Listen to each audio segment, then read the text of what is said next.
آج کے اس خاص جائزے میں خوش آمدید۔ آج ہم ایک ایسے موضوع پر بات کر رہے ہیں جو لگ بھگ ہر گھر کا مسئلہ ہے اور یقیناً جذباتی بھی ہے۔ اکثر یہ سوال ذہن میں آتا ہے کہ بچے بعض اوقات نماز پڑھنے سے کیوں کتراتے ہیں اور اس صورتحال میں ہمارے سکھانے کے انداز کو کیسے بدلا جا سکتا ہے۔ آج کی اس گفتگو میں ہم انہی وجوہات کی جڑ تک جائیں گے۔ تو چلیے بغیر کسی تاخیر کے سیدھے موضوع کی طرف چلتے ہیں۔ ذرا سوچئے، جب ایک بچہ کہتا ہے کہ نماز بہت لمبی اور بورنگ ہے تو کسی بھی سرپرست کے دل کو کیسی ٹھیس پہنچتی ہے نا؟ یہ سننا یقیناً تکلیف دہ ہے، لیکن یہاں سب سے اہم نقطہ یہ ہے کہ ان الفاظ کا مطلب یہ ہرگز نہیں کہ بچہ برا ہے۔ ہم سب جانتے ہیں کہ بچوں کی پرورش کتنا صبر آزما کام ہے۔ ذرائع اس بات کی طرف اشارہ کرتے ہیں کہ شاید مسئلہ بچے میں نہیں بلکہ ہمارے سکھانے کے طریقہ کار میں چھپا ہے۔ اب یہاں ایک بہت ہی بنیادی سوال پیدا ہوتا ہے۔ نماز تو ایک نور ہے، سراسر روشنی ہے، تو پھر ایک معصوم بچہ اس روشنی سے دور کیوں بھاگتا ہے؟ ذرائع کے مطابق جب سکھانے کا طریقہ غلط ہو تو وہ نادانستہ طور پر اس نورانی عمل کو بچے کے لیے ایک عذاب یا مشکل بنا دیتا ہے۔ جو بچہ نماز سے محبت کرتا ہے وہ خوشی سے اس کی طرف لپکتا ہے، لیکن جو اس سے خوفزدہ ہوتا ہے وہ بڑا ہو کر اسے چھوڑ دیتا ہے۔ آئیے اپنے پہلے حصے کی طرف بڑھتے ہیں۔ حوصلہ شکنی کرنے والی عام غلطیاں، زبردستی سے تعلق کی طرف سفر۔ دیکھتے ہیں کہ وہ کون سی 5 روزمرہ کی خاندانی عادات ہیں جو اصل میں بچوں کو دور کر رہی ہیں، اور ان کی جگہ ہم کون سے صحت مند متبادل اپنا سکتے ہیں۔ ایک طرف تو زبردستی اور سختی کا راستہ ہے۔ اٹھو نماز پڑھو ورنہ مار پڑے گی، یہ جملہ ہم نے کہیں نہ کہیں ضرور سنا ہوگا۔ لیکن سچ بتائیں، کیا سختی سے کبھی دل جیتے جا سکتے ہیں؟ اس انداز سے نماز نہیں سکھائی جاتی بلکہ بیزاری بوئی جاتی ہے۔ دوسری طرف نرمی اور شمولیت کا راستہ ہے۔ اگر ایک پرسکون آواز میں کہا جائے آؤ ہم مل کے نماز پڑھتے ہیں، تو یہ کشمکش کے بجائے قربت کا ایک خوبصورت لمحہ پیدا کرتا ہے۔ اور ہاں، اس سے جڑی ایک اور بہت بڑی غلطی بچوں کو جہنم کے عذاب سے ڈرانا ہے۔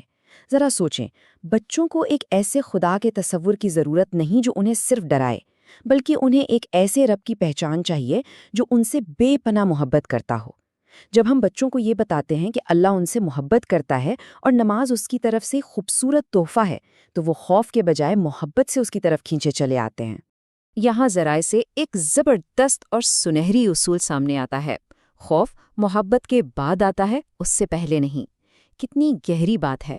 سچا احترام اور اللہ کا ڈر صرف تبھی پروان چڑھتا ہے جب پہلے دل میں محبت کی ایک مضبوط بنیاد رکھتی گئی ہو۔ اگر محبت کی بنیاد ہی غائب ہو تو خوف صرف اور صرف دوری پیدا کرتا ہے۔ ایک اور چیز جو ہم اکثر نادانستہ طور پر کر بیٹھتے ہیں وہ ہے موازنہ۔ دیکھو، تمہارا چھوٹا بھائی تو نماز پڑھ رہا ہے اور تم نہیں۔ یقین مانیں، یہ موازنہ بچے کی حوصلہ افزائی نہیں کرتا بلکہ اسے اندر سے زخمی کر دیتا ہے اور وہ مزید ضدی ہو جاتا ہے۔ اس کے برعکس جب ان کی روزمرہ کی چھوٹی چھوٹی کامیابیوں کو سراہا جائے، جیسے یہ کہنا کہ آج تم نے 2 رکعت پڑھی، مجھے تم پر فخر ہے، تو یہ چھوٹی سی تعریف ان کے شوق کو آسمان تک لے جاتی ہے۔ پھر یہ بھی یاد رکھنا ضروری ہے کہ بچوں کی توجہ کا دورانیہ بڑوں جیسا نہیں ہوتا۔ لمبی لمبی نمازوں کا دباؤ اور مکمل خشوع کی توقع، یہ سب ان کے لیے بہت بڑا بوجھ بن جاتا ہے۔ ذرائع بتاتے ہیں کہ شروعات ہمیشہ بالکل سادہ اور آسان ہونی چاہیے۔ 2 مختصر رکعتیں، پیاری سی آواز اور سادہ الفاظ نماز کو بچے کے لیے قابل محبت بنا دیتے ہیں۔ اور سزا کا کیا اثر ہوتا ہے؟ سزا محبت تعمیر نہیں کرتی بلکہ بچے کو جذباتی طور پر میلوں دور لے جاتی ہے۔ اگرچہ وہ ڈر کے مارے جسمانی طور پر سجدے میں چلا بھی جائے، دل کہیں اور ہوتا ہے۔ اس کے برعکس انعام اور حوصلہ افزائی جادو کا کام کرتے ہیں۔ ایک چھوٹی سی مسکراہٹ یا کوئی پیارا سا تحفہ نماز کو ایک بوجھ سے ان کی پسندیدہ ترین عادت میں بدل سکتا ہے۔ یہ ساری باتیں اصل میں ایک آئینے کی طرح ہیں جو ہمارے سامنے 2 واضح راستے رکھتی ہیں۔ ایک طرف اندھیرا ہے، یعنی تباہ کرنے والی عادات، اور دوسری طرف روشنی ہے، یعنی تعمیر کرنے والی عادات۔ زبردستی کے مقابلے میں نرمی، ڈرانے کے بجائے محبت، موازنے کی جگہ تعریف، یہ سب خاندانوں کے لیے خود احتسابی کا ایک بہترین موقع ہے کہ ہم روزمرہ زندگی میں کون سا راستہ چن رہے ہیں۔ اب آتے ہیں اپنے دوسرے حصے کی طرف، ماحول کی طاقت، رول ماڈل اور خاندانی عادات۔ اب سارا فوکس بچے کے رویے سے ہٹا کر بڑوں کے اعمال کی طرف موڑتے ہیں، کیونکہ سچ تو یہ ہے کہ ایک محبت بھرا ماحول پیدا کرنا ہی تبدیلی کا سب سے بڑا اور اصلی محرک ہے۔ ہم سب جانتے ہیں کہ بچہ وہی سیکھتا ہے جو وہ اپنے ارد گرد دیکھتا ہے۔ اگر گھر کے بڑے نماز پڑھیں گے تو بچے فطری طور پر ان کی نقل کریں گے۔ ہمارا اپنا عملی نمونہ کسی بھی سخت اور اونچی آواز والے حکم سے 1000 گنا زیادہ طاقتور ہوتا ہے۔ ہمیں ان کے لیے وہ رول ماڈل بننا ہے جس کی انہیں شدت سے ضرورت ہے۔ نماز کو ایک بوجھل فریضے کے بجائے ایک مزیدار خاندانی سرگرمی کیسے بنایا جائے؟ ذرائع نے کچھ کمال کی عملی تجاویز دی ہیں۔ مثلاً وضو کو صرف ایک فرض نہ سمجھیں، اسے پانی اور تازگی کا ایک تفریحی تجربہ بنا دیں۔ خاندان کا ایک ساتھ مل کر نماز پڑھنا اور پھر مسکرا کر آپس میں بات چیت کرنا وقت کو خاص بنا دیتا ہے۔ بچوں کو اپنی زبان میں اپنے دل کی دعائیں مانگنے کی ترغیب دیں اور ان کی توجہ کھینچنے کے لیے خوبصورت کہانیوں اور نظموں کا استعمال کریں۔ ہم اس پورے عمل کو 3 بہت ہی آسان مراحل میں بانٹ سکتے ہیں۔